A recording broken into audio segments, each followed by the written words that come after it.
Look, master class. Class is in session. 13 lessons. 13 for the rebirth. The 12 disciples. What's the old Neil deGrasse Tyson say? The number one physics, the go-to guy when it comes to the spherical shape of the planet Earth. Listen, pay attention. One of the great challenges in this world is knowing enough about a subject to think you're right, but not enough about the subject to know you're wrong. There's like because it's flat. Gazillion hours of me on the internet. In almost every case, I'm talking about the universe, black holes, the Big Bang, time travel, God. But what I'm going to do in this masterclass is teach you how to think. I'm going to teach you how to think, man. Like you can't think for yourself. There's a video, Neil deGrasse Tyson, saying it's flat. The goal here is to train your mind how to see the world differently, how to question what other... Question? Why is Saturn right there? Neil, how do you feel? See the world differently, how to question what others say. I've come to realize that there are 3 categories of truth. 3. Saturn is for Satan. Personal truth, political truths, and the objective truths. Wow, what are the truths? 3 categories of truth. Categories of truth. Personal truth. Personal truth. Political truth. Political truths, and the objective truths. Objective? I object. I object, Neil. Order in the court. The shape of our understandings. It's flat.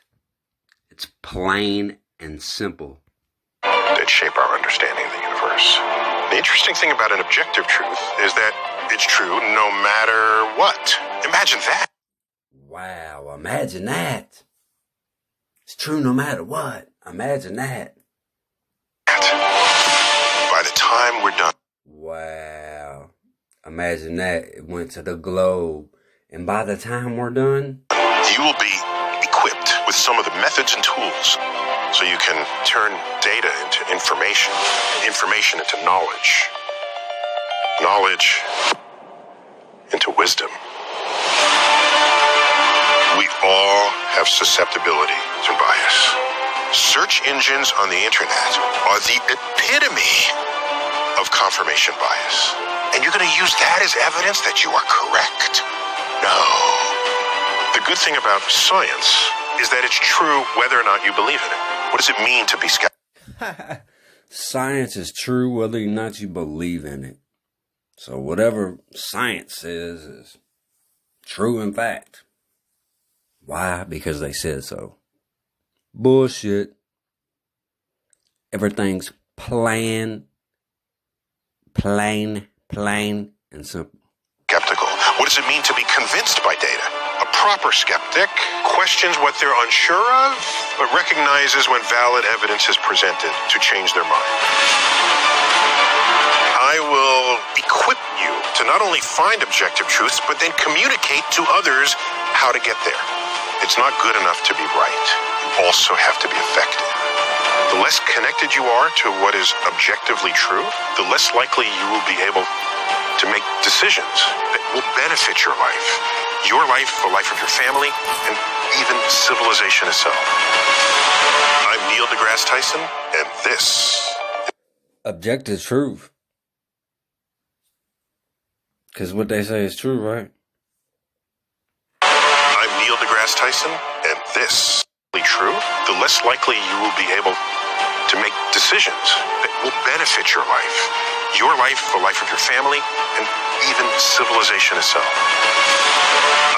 Civilization itself, baby. You heard. Neil deGrasse Tyson, and this is my masterclass. Well, kiss my ass. What about that natural class? A master class. 5 years ago.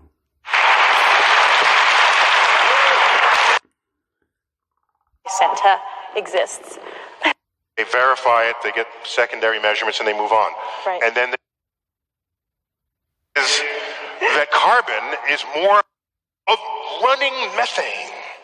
And methane is chemically reactive just the way oxygen is. So Mars. sure, that could be Mars, yeah. It could be Mars 10 inches? Yeah, that's 10 right. inches, is That's that about right? right, Oh, sure. okay, awesome. We're on a roll. So do you want to hand the it is? Okay. But they can't possibly show you the distance. That's about right. Yeah. That's about the Earth-Moon distance. Yeah. You know why? You've been lied to by textbooks that have to squeeze them both into the same page. Okay? So the textbook has them drawn correctly relative to one another, but they can't possibly show you the distance because it'd be on 17 pages later. So they lie to you.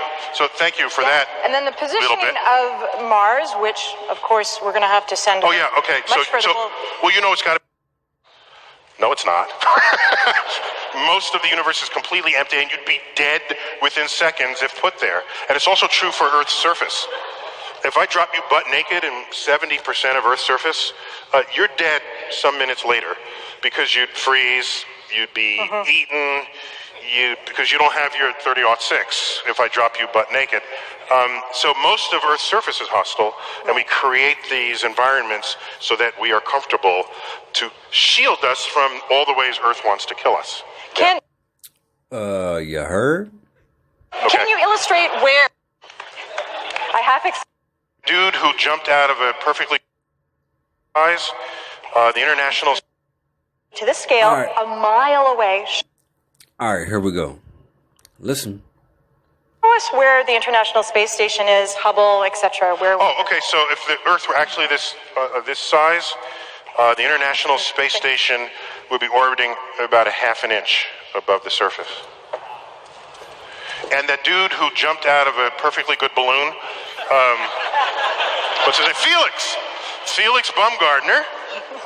He would have been about 2 millimeters above the surface of this globe. That's his edge of space jump.